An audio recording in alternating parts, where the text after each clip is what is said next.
What if I told you that the part of yourself you hate most is actually your greatest teacher? Sounds crazy, right? But stay with me here. You know that voice in your head, the one that whispers your deepest fears, the one that reminds you of every mistake you've ever made, the one that judges, criticizes, and sometimes even sabotages your best efforts. Most of us spend our entire lives trying to silence that voice. We meditate it away. We positively think it into submission. We bury it under endless distractions, achievements, and self-improvement. But what if we've got it all wrong? What if that darkness inside you isn't your enemy, but your guide? Here's what nobody wants to admit. We're all living double lives. There's the person you show the world, polished, put together, always posting the highlight reel on social media. And then there's the person you are when nobody's watching, the one who feels jealous of your best friend's success, the one who sometimes fantasizes about revenge, the one who feels like a fraud even when you're winning. Friedrich Nietzsche understood this better than anyone. He wrote, "One must still have chaos in oneself to give birth to a dancing star." Chaos, not in order, not perfection, chaos. The German philosopher wasn't talking about destruction for destruction's sake. He was talking about something far more radical, the idea that your inner turmoil, your darkness, your so-called negative emotions, these aren't bugs in your system, they're features. Carl Jung took Nietzsche's insights and gave them a name, the shadow. Think of it this way. You're walking down the street on a sunny day. The sun casts a shadow behind you. You can't see it directly, but it's always there, following you, mimicking your every move. Your psychological shadow works the same way. It's made up of all the parts of yourself you've rejected. The anger you were told was bad. The sadness you were told made you weak. The desires you were told were selfish. But here's the kicker. Just because you can't see your shadow doesn't mean it's not there. Just because you've pushed these parts of yourself into the darkness doesn't mean they've disappeared. They're still there, still active, still influencing your life from the shadows. Let me paint you a picture. You're in a meeting at work. Your colleague presents an idea that gets praised by your boss. Suddenly, you feel this surge of something, irritation, frustration. You tell yourself it's nothing. You even congratulate your colleague afterward, but for the rest of the day, you're off. You're short with your family. You find yourself scrolling social media, comparing yourself to others. You go to bed feeling strangely empty. What happened? Your shadow happened. That surge you felt, that was envy. Pure, raw envy.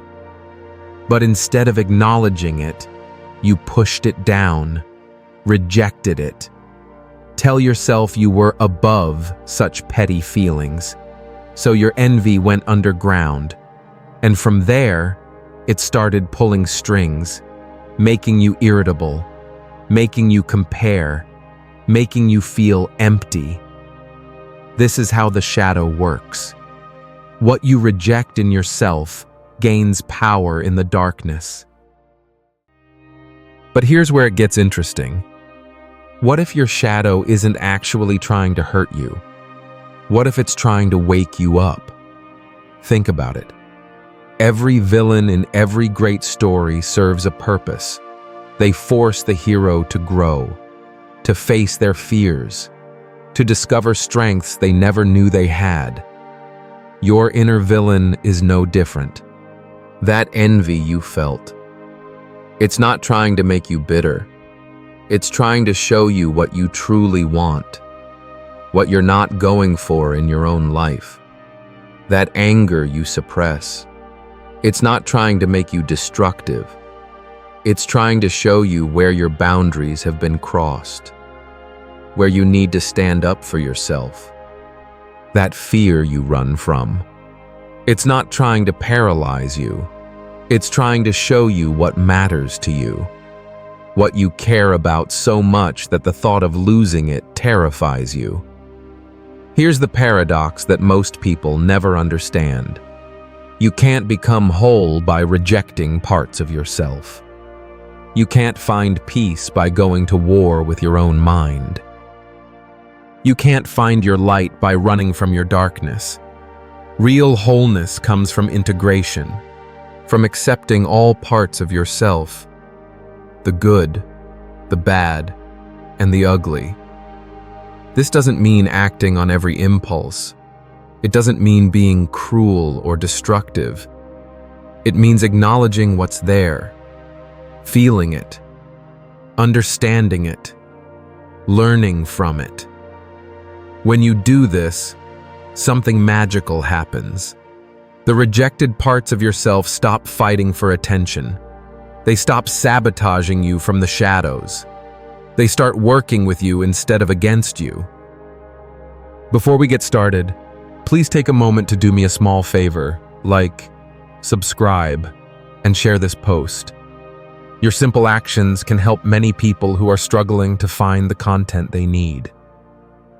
Thanks for participating. The ancient alchemists had a saying, "In order to make gold, you must first have lead. Your shadow is your lead, raw, unrefined, seemingly worthless. But within it lies the potential for gold." Every great artist knows this. They don't create from their perfection. They create from their pain, their longing, their darkness. They transform their lead into gold through the alchemy of expression. Johnny Cash didn't become the man in black by pretending he never struggled with addiction. He became legendary by singing about it, by transforming his pain into art that touched millions. Frida Kahlo didn't become one of the world's most celebrated artists by hiding her physical and emotional pain. She painted it. She transformed her suffering into beauty that outlasted her lifetime. Your darkness has this same transformative potential, but only if you're willing to work with it instead of against it. So how do you actually do this? How do you befriend your villain? It starts with awareness. The next time you feel something you normally push away, pause. Don't judge it. Don't try to fix it. Just notice it. Oh, there's anger. Oh, there's sadness. Oh, there's fear. Like you're a scientist observing a fascinating specimen. Then get curious. What is this emotion trying to tell you? What need is it pointing to? What boundary has been crossed? What desire is being suppressed? Write about it. Journal your chaos, as Jung would say. Let the messy, unfiltered truth spill onto the page. No editing, no censoring, just raw honesty. Create from it. Draw it. Dance it. Sing it. Build something with your hands. Let the energy of your shadow move through you and out into the world in a constructive way. Talk to it. Yes, literally talk to your shadow, like you would a friend. Ask it what it wants, what it's afraid of, how it's been trying to protect you. Your shadow is not your enemy. It's your mirror. It reflects back to you everything you are but refuse to see, everything you've been taught to hide, reject, or fear. When you finally stop running from this reflection, when you finally stand still in front of your own truth, you won't meet a monster. You'll meet the scared child who learned to hide their vulnerability. You'll meet the wounded dreamer who learned to suppress their wildest hopes. You'll meet the silent warrior who learned to swallow their anger. All of them are waiting to be acknowledged. All of them waiting to be embraced. Your villain within has only one mission: to wake you up, not to harm you, but to shake you free from your illusions. Not to punish you, but to lead you back to your authentic self. Not to destroy you, but to reveal the parts of you that have been hidden for too long. Jung said it best: until you make the unconscious conscious, it will direct your life and you will call it fate. Your shadow will keep showing up in your life until you pay attention. It will keep creating the same patterns, the same conflicts, the same empty feelings, until you finally turn around and face it. Remember Nietzsche's words, "One must still have chaos in oneself to give birth to a dancing star."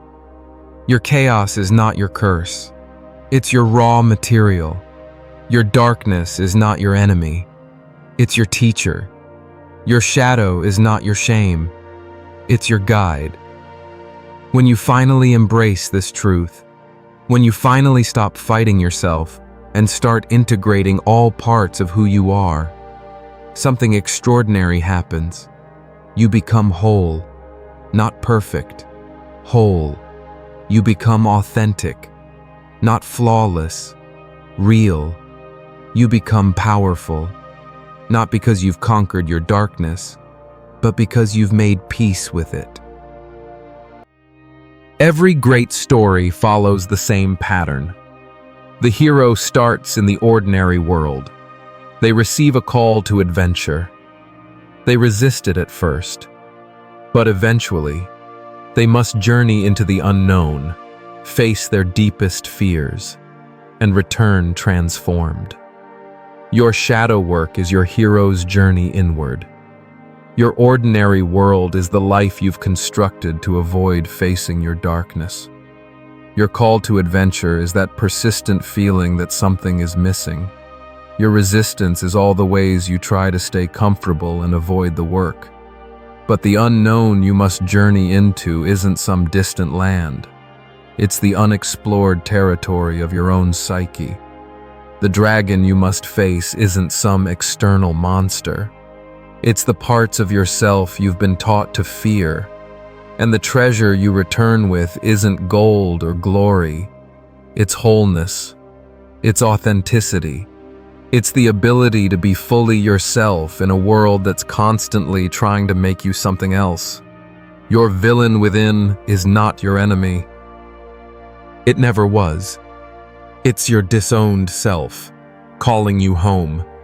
It's your rejected parts, asking to be loved. It's your unconscious wisdom, disguised as darkness. When you finally answer that call, when you finally extend love to the parts of yourself you've been rejecting, something miraculous happens. The war ends. The integration begins. The healing starts. You stop being half a person pretending to be whole. You become a whole person embracing all of who you are. Your light doesn't diminish your darkness. Your darkness doesn't diminish your light. They exist together, creating depth, creating complexity, creating the full spectrum of human experience. This is what it means to be truly alive. Not perfect, not always comfortable, but fully, authentically, courageously alive. So here's my invitation to you. Stop running from your shadow. Stop fighting your darkness. Stop trying to be perfect. Start getting curious about the parts of yourself you've been rejecting. Start listening to what your emotions are trying to tell you. Start creating from your chaos instead of hiding from it. Your villain within is waiting, not to destroy you, but to complete you. Your shadow is calling, not to harm you, but to heal you. Your chaos is speaking, not to confuse you, but to guide you toward your dancing star. The question isn't whether you have darkness inside you. Everyone does. The question is, are you brave enough to face it? Are you curious enough to learn from it? Are you wise enough to integrate it? Your wholeness depends on your answer. Your authenticity depends on your courage. Your dancing star depends on your willingness to embrace your chaos. The villain within you is your greatest teacher. The darkness inside you is your guide. It's time to stop running from your shadow and start dancing with it. The dance of integration, the dance of wholeness, the dance of becoming who you truly are. Your shadow is waiting. Your villain is calling. Your chaos is ready to birth your star.